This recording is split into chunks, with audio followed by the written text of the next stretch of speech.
Good morning बच्चों।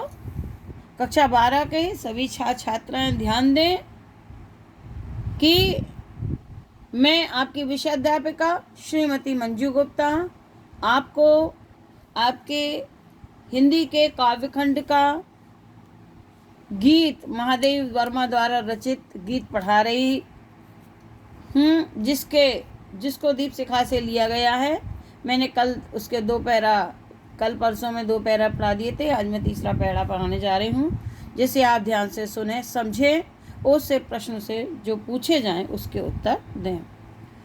दूसरी होगी कहानी शून्य में जिसके मिटे स्वर, धूल में खोई निशानी। आज जिस पर प्रलय विस्मित मैं लगाती चल रही, नित मोतियों की हाट ओ चिंगारियों का एक मेला। पंथ रहने दो अपरिचित, प्राण रहने दो अकेला। इन पंक्तियों में महादेवी वर्मा साधना के पथ पर अपने पग चिन्हों को न छोड़ने वाले के जीवन को व्यर्थ बताते हैं। वे कुछ ऐसा करने के लिए प्रेरित करती हैं जिससे साधक के मन में उत्साह की ज्वाला भड़क उठे। वे कहती हैं, कवित्री कहती हैं कि दूसरी होगी कहानी, वे कोई दूसरी कहानी होगी जिसमें अपने लक्ष्य को प्राप्त किए बिना ही शून्य में मिटे जिसके स्वर, जिसमें नायक के स्वर शांत हो जाते हैं। अपने लक्ष्य को प्राप्त किए बिना ही नायक के स्वर शांत हो जाते हैं और उसके पक्ष चिन्हों को समय की धूल मिटा देती है। वो कहती हैं कि मेरी कहानी सर्वथा इसके विपरीत है। मेरा साधना का पथ तब तक शांत नहीं होगा जब तक मैं अपने लक्ष्य परमात्मा को प्राप्त न कर लूं। साधना का कठोर पथ मेरा गमन अनजाना नहीं है। साधना के कठोर पथ पर मेरा जाना, मेरा रास्ता भी अनजाना नहीं है। मैं अपनी दृढ़ निश्चयी आध्यात्मिक शक्ति के द्वारा उस पथ पर ऐसे चिन्ह बना जाऊंगी जिसको समय की धूल नहीं मिटा सकेगी। वह मेरी कहानी नहीं है जिसके स्वर शांत हो जाते हैं और जिसकी निशानियां धूल में समाप्त हो जाती हैं। मुझे तो अपने लक्ष्य का पता है। मेरी कहानी तो उसके सर्वथा विपरीत है। मेरा स्वर तब तक शांत नहीं होगा जब तक मैं अपने परमात्मा को प्राप्त न कर लूं। उस कठोर पथ पर मेरा जाना भी अनजाना नहीं है। मैं अपनी दृढ़ निश्चयी शक्ति के द्वारा उस पथ पर ऐसे चिन्ह बना जाऊंगी जिसे समय की धूल नहीं मिटा सकेगी।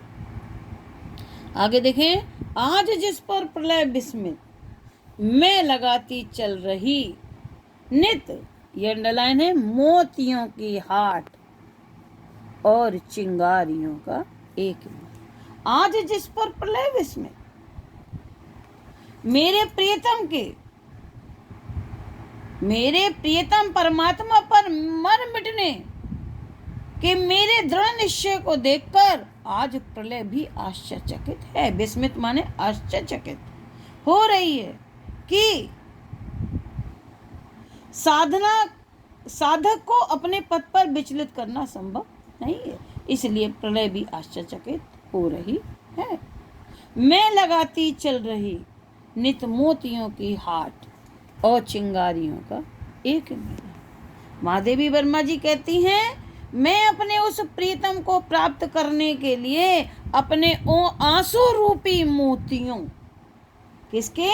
आंसू रूपी मोतियों का खजाना लुटाने के लिए उसकी नित हाट लगाती हुई चल रही हूँ, बाजार लगाती चल रही हूँ।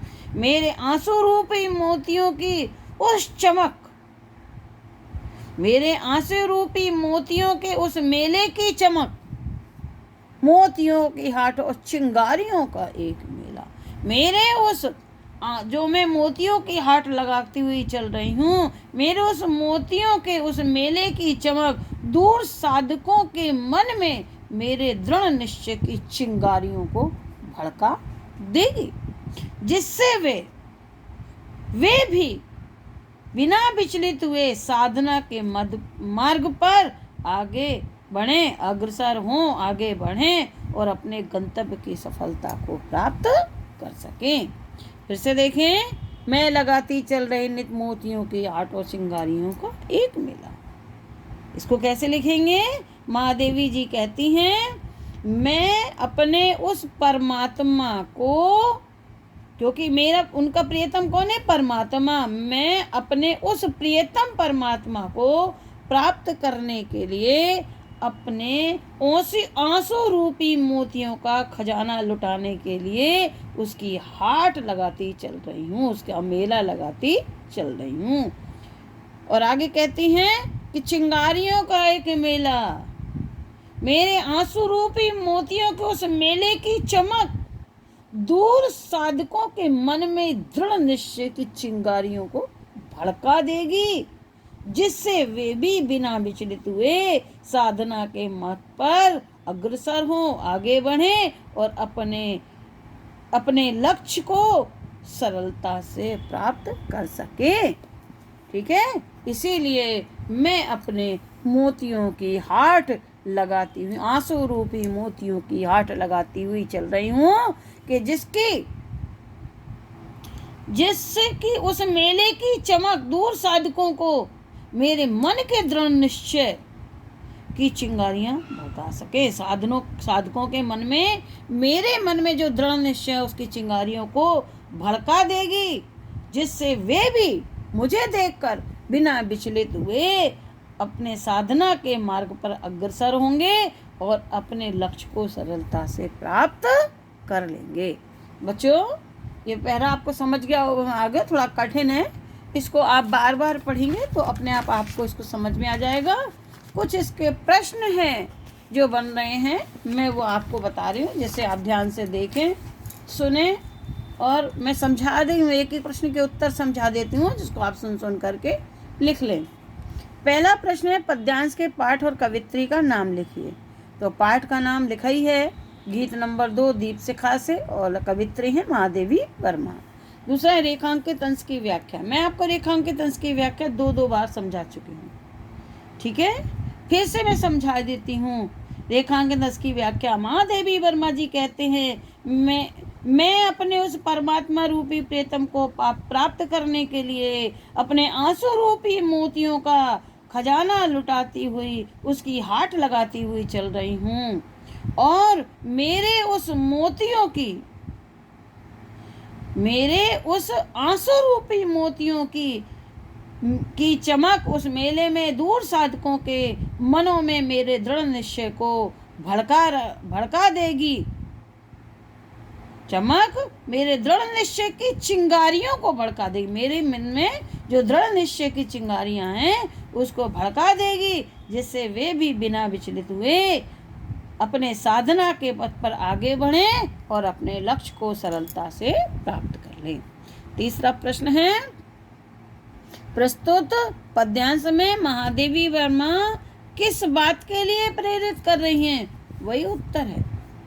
प्रस्तुत पद्यांश में महादेवी वर्मा साधना के पथ पर अपने चिन्हों को न छोड़ने वाले जीवन को व्यर्थ बताती हैं और कुछ ऐसा करने के लिए प्रेरित कर रही हैं जिससे कि साधक के मन में उत्साह की ज्वाला भड़क उठे, उत्साह भर उठे।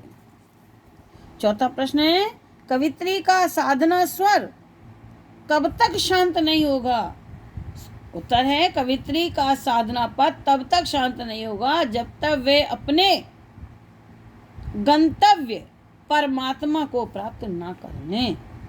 अपने इष्ट परमात्मा को, जो उनका लक्ष्य है, उस परमात्मा को प्राप्त न कर लें। पांचवा प्रश्न है, कवित्री के आंसू रूपी मोतियों के मेले की चमक साधकों पर क्या प्रभाव होगा? उत्तर यही है, कवित्री के आंसू रूपी मोतियों के मेले की चमक का साधकों पर यह प्रभाव होगा कि उनके मनों में कवित्री के दृढ़ निश्चय की चिंगारियां भड़क जाएंगी और वे भी बिना विचलित हुए रहकर साधना के पथ पर आगे बढ़ेंगे और अपने लक्ष्य को सरलता से प्राप्त कर सकेंगे। बच्चों, मैंने आपको सारे प्रश्नों के उत्तर समझा दिए हैं। अब आप इन प्रश्नों को, मेरी बात को बार बार सुनेंगे तो आपको प्रश्नों के उत्तर मिल जाएंगे।